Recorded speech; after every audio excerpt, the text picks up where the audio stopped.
Hi hello ನಮಸ್ಕಾರ welcome to my mini log. ಎಲ್ಲರೂ ಹೇಗಿದ್ದೀರಾ? ಹೋಪ್ ಎಲ್ಲ ಚೆನ್ನಾಗಿದ್ದೀರಾ. ನಾನು ಕೂಡ ಚೆನ್ನಾಗಿದ್ದೀನಿ. ನಮ್ಮನೆ ಟಿ ವಿ ಆಗ್ತಿದ್ದಂಗೆ ಅದೇ ಈ ನ್ಯೂಸ್ ಚಾನಲ್ ಫ್ಲೈಟು ಬ್ಲಾಸ್ಟ್ ಆಗಿ ಇಷ್ಟೊಂದು ಜನ ಸತ್ತೋಗಿದ್ದಾರೆ ಅಂತ ಕೇಳ್ತಿದ್ದಂಗೆ ಮನಸ್ಸಿಗೆ ತುಂಬ ಬೇಜಾರಾಗುತ್ತೆ. ಇನ್ನು ನನ್ನ ಮಗಳಿಗೆ ಶೇಕ್ ಹ್ಯಾಂಡ್ ಮಾಡೋದು ಕಲಿಸಿದ್ದು ಅಂತ, ಸೊ ಅವಳ ಹತ್ರ ಶೇಕ್ ಹ್ಯಾಂಡ್ ತೊಗೊತಿದ್ದು. ಇನ್ನು ತಿಂಡಿಗೆ ದೋಸೆ ಎಲ್ಲ ಮಾಡಿಕೊಂಡು ದೋಸೆ ತಿಂದ್ಕೊಂಡು ಆಯಿಲ್ ಅಪ್ಲೈ ಮಾಡೋಕ್ಕೆ ಇವತ್ತು ಯಾರೂ ಇಲ್ಲ ಅಂತ ನಾನೇ ಆಯಿಲ್ ಅಪ್ಲೈ ಮಾಡ್ಕೊತಿದ್ದೆ. ಈ ಥರ ಆಯಿಲ್ ಅಪ್ಲೈ ಮಾಡ್ಕೊತಿದ್ದಂಗೆ ತಲೆ ಬಾಚಿದ್ರೆ ಕೂದಲು ಉದುರೋ ಚಾನ್ಸಸ್ ಜಾಸ್ತಿ ಇರುತ್ತೆ. ಈ ಥರ ಆಯಿಲ್ ಅಪ್ಲೈ ಆಗ್ತಿದ್ದಂಗೆ ಆಯಿಲು ನೀಟಾಗಿ ಏರಲ್ಲೆಲ್ಲ ಅಬ್ಸರ್ ಆದಮೇಲೆ ತಲೆನ ಹಾಗೆ ಕಟ್ಬಿಟ್ಟು ಸ್ವಲ್ಪ ಹೊತ್ತು ಬಿಡಬೇಕು.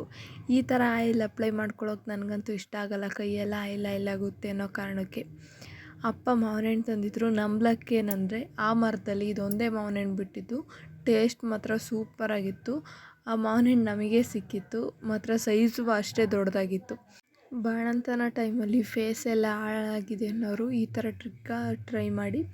ಸೊ ಆಲ್ಮಂಡ್ ಆಯಿಲ್ ತೊಗೊಳ್ರಿ, ಅದರಲ್ಲಿ ವಿಟಮಿನ್ ಇ ಇರುತ್ತೆ. ಸ್ನಾನಕ್ಕಿಂತ ಮುಂಚೆ ಇಲ್ಲ ಫೇಸ್ ವಾಶ್ಗಿಂತ ಮುಂಚೆ ಈ ಥರ ನೀಟಾಗಿ ಆಯಿಲ್ ಫೇಸ್ಗೆಲ್ಲ ಅಪ್ಲೈ ಮಾಡ್ಕೊಳ್ಳಿ.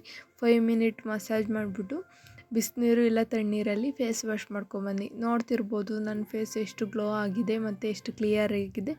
ನಾನು ಇದೇ ಥರ ಟ್ರೈ ಮಾಡೋದು, ನೀವು ಒಂದು ಸತಿ ಟ್ರೈ ಮಾಡಿ ನೋಡಿ.